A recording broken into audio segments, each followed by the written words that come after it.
जय हिंद मेरे प्यारे दोस्तों। आज मैं आपको कक्षा 10 प्रश्नावली 12.2 का प्रश्न संख्या 8वें का हल कराऊंगा। कह रहा है एक गोलाकार कांच के बर्तन के एक बेलन के आकार की गर्दन है। सबसे पहले जितना कहा उतना करते हैं।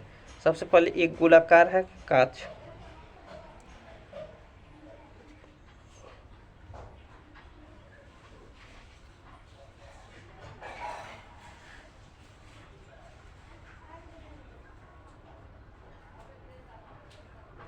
ये हमारे पास एक गोला बन गया कांच का। अब कह रहा है इसका जो गर्दन है यानी कि ऊपर का भाग, गर्दन यानी ऊपर का भाग यह बेलन के आकार का है। तो बना देते हैं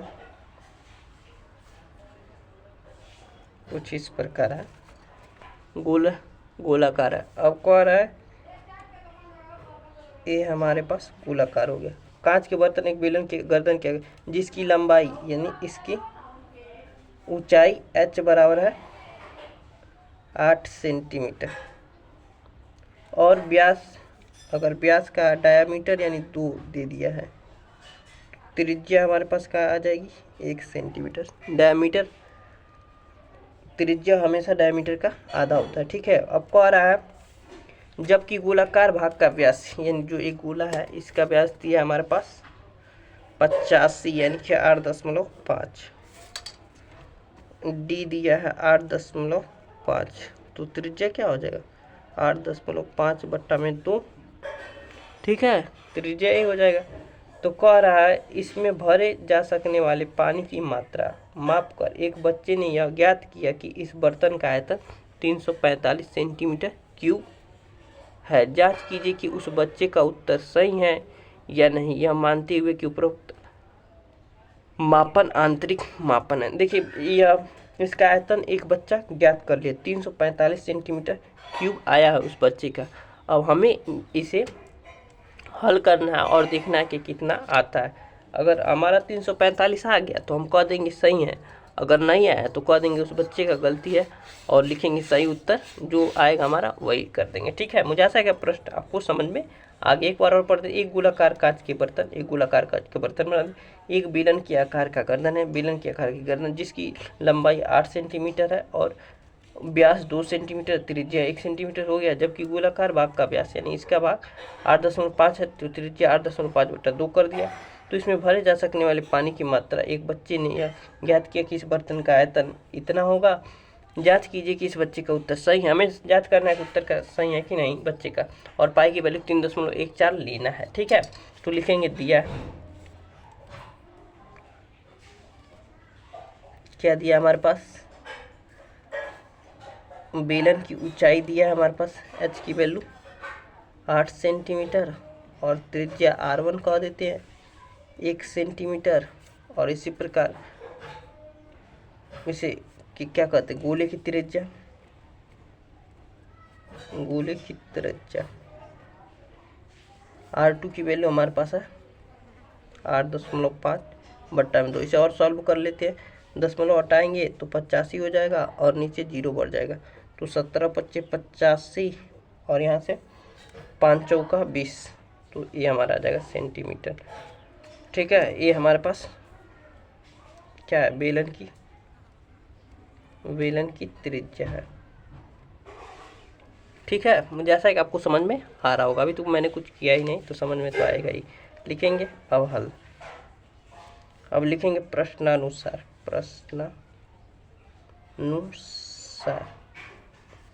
बर्तन का आयतन, बर्तन का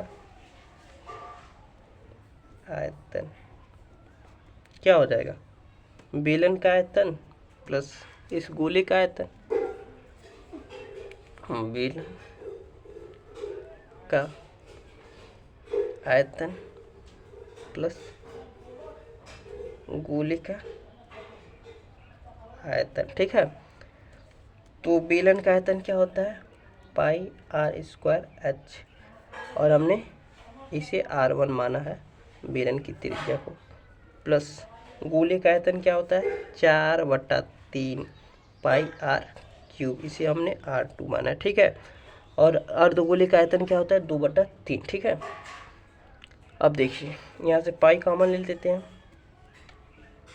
तो पाई कॉमन लेंगे तो क्या बचेगा R1 का स्क्वायर इंटू एच प्लस 4/3 और R2 का क्यूब।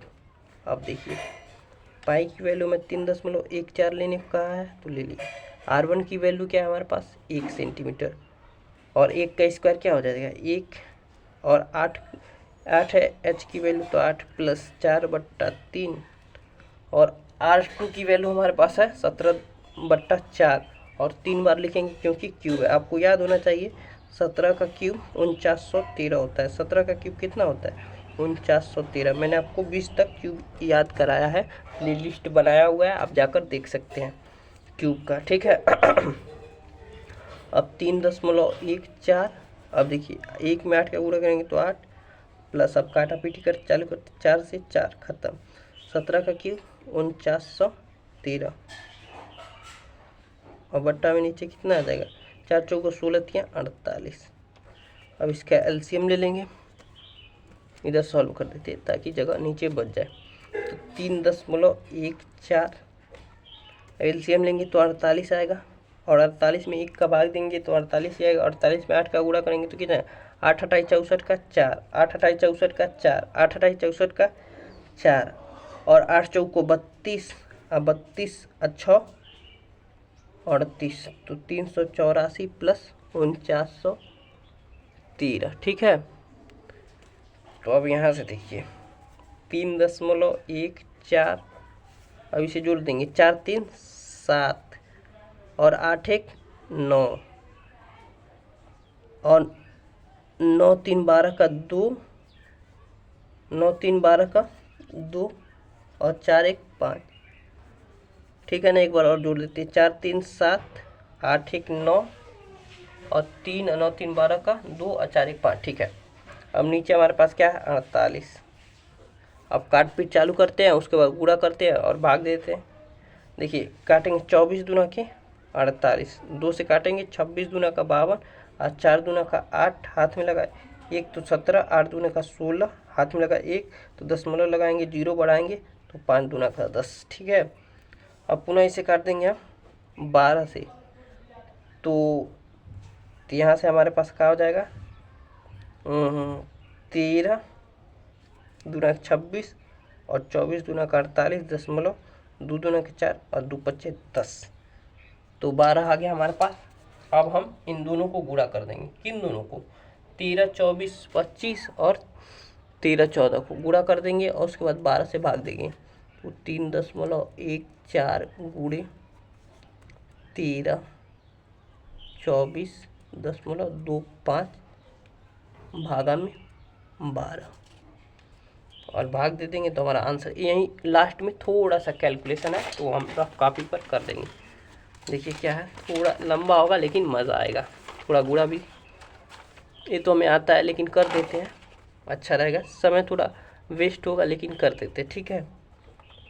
13 24.25 क्योंकि पेपर में आप करेंगे तो आप कैलकुलेटर नहीं मिलेगा ना भाई, कैलकुलेटर से करके बता देता है कि आपका समय बचे, लेकिन नहीं आपका भी आदत बन जाएगा तो ठीक रहेगा, ठीक है। 10.2 के बाद अब देखिए 12 से भाग दे देंगे इसको, पहले इतना गुणा कर लेते हैं तो 5 चौका 20 का 0, दो बार करते चलेंगे ताकि गलती ना हो, नहीं तो गलत हो जाएगा तो फिर सारा 5 चौका 20 का 0 का 2 हाथ में लगा 2, 4 दूना का 8 2 10 का 0 हाथ में लगा 1 और 4 चौका 16 1 17, 17 का 7 हाथ में लगा 1 और 4 दूना का 8 1 9 और 4 3 12, 12 का 2 और 4 1 करने 4 1 5, एक बार और 5 चौका 20 का 0, 4 दूना 8 2 10 के 0, 4 दूना 8 4 दूना 8 4 चौका 16 1 17 का 7 और 4 दूना 8 1 9 और 4 3 12 का 2 और 4 1 करने 4 1 5, ठीक है। अब यहाँ पर 2 4 6 2 4 5 तो यहाँ पर हो जाएगा हमारा 13 24 25, ठीक है। अब पुनः 3 से गुणा कर देंगे तो 3 पच्चे 15 का 5, 3 पच्चे 15 का 5 और 3 दूना का 6 1 7 और 3 चौको 12 का 2 और 3 दूनी 6 1 7 और 3 तरीके 9 और 3 करने 3, एक बार और गुणा करो, 3×5 = 15 का 5, 3 दूना का 6 1 7, 3 चौको 12 का 2, 3 दूनी 6 1 7 9 और 3 1 3। ठीक है, अब देखिए 0 5 7 7 14 का 4 10 10 4 14 और 14 और 14 और 6 20 1 21 का एक हाथ में लगा 2 और 2 3 6 1 7 2 3 6 और इसमें हाथी वो 2 बचा था। देखिए यहाँ गलत हो गया था ना, 8। अब देखिए 5 और 3 8 8 7 15 15 15 का 5 9 1 10 10 और 10 1 11 और 3 1 4 41 58 14 50 आ रहा है। अब भाग दे देंगे इसको हम किससे, 12 से भाग दे देंगे। तो 12 से भाग दे देंगे, तो 12 से भाग देते हैं। 12 12 3 36, 3 बार में तो हमारे पास कितना आ जाएगा, 5 5 5 उतार दिए। तो अब देखिए 12 चौको 48, 12 25 60, 4 बार में जाएगा, 12 चौको 48, 12 23 36, 12 चौको 48। अब देखिए 15 में से 8 जा 7 और 4 में से 4 जा 0। अब देखिए हम 7 उतार दिए हैं, 7 का रहे 5 उतार दिए हैं, अब 8 बचा है तो 8। 12 25 60, 12 6 72, 12 7 84, तो 12 6 72, 12 6 72, 12 6 72। तो हमारे पास बचेगा कितना, 6, बचेगा कितना 6। ठीक है, 8 उतार दिए। अब हम उतारेंगे क्या, 1 उतारेंगे। अब दशमलव यहाँ लगा दे भाई, दशमलव तो भूल ही गए लगाना, 2 2 4 अंक के बाद लगाना 1 2 3 4। तो 1 उतारे थे यहाँ पर, दशमलव यहाँ भी लगा देंगे, नहीं तो पूरा गलत हो जाता अभी तो 1 उतार दिए। तो 12 23 36, 12 चौको 48, 12 चौको 48, 12 25 60, 5 बार में जाएगा। तो बचेगा हमारे पास 1, 0 उतार देंगे, नहीं जाएगा तो एक और 0 उतार देंगे। 12 25 60, तो 12 25 60, 12 छक्के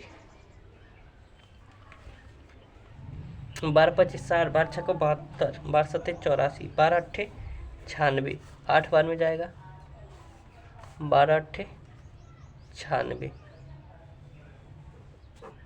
तो हमारे पास कितना आ गया, 4, 0 बताएंगे। चलिए इतना ही, दशमलव के 2 अंक तक हमने कर दिया। ठीक है, और हमें तो हमारे पास आया कितना, 346, 346.58 आ रहा है। ठीक है, ठीक किया है ना, हाँ ठीक है। 12 25 60, ठीक है।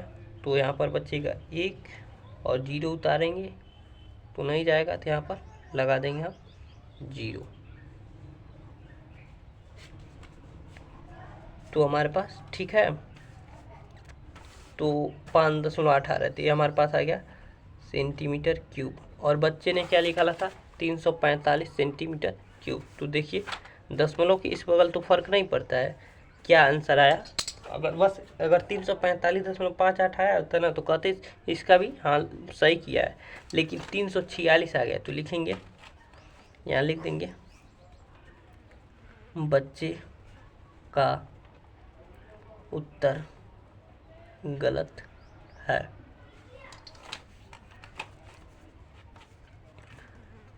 अतः सही उत्तर 346.58 सेंटीमीटर क्यूब है। तो मुझे ऐसा है कि आपको समझ में आ गया होगा। बहुत ही आसान क्वेश्चन था, थोड़ा सा लास्ट में कैलकुलेशन था जो बहुत आसानी से हमने हल कर कर आपको दिखा दिया। तो देख सकते हैं इतना कैलकुलेशन था, और उसके बाद यहाँ थोड़ा कैलकुलेशन था। 17 का क्यूब हमने याद होना चाहिए, 4913 बस, और कहीं क्यूब 48 का 8 में गुणा आता ही है। तो मुझे ऐसा है कि आपको समझ में आ गया होगा। तो यहाँ से यह अध्याय समाप्त हो गया। अध्याय 12 पृष्ठीय क्षेत्रफल और आयतन समाप्त हुई। इसके बाद अध्याय 13 बचता है सांख्यिकी। तो सांख्यिकी भी जल्द मैं आपको पढ़ाऊँगा। ठीक है, तो मिलते हैं अगले वीडियो में सांख्यिकी के प्रश्नावली के हल के साथ।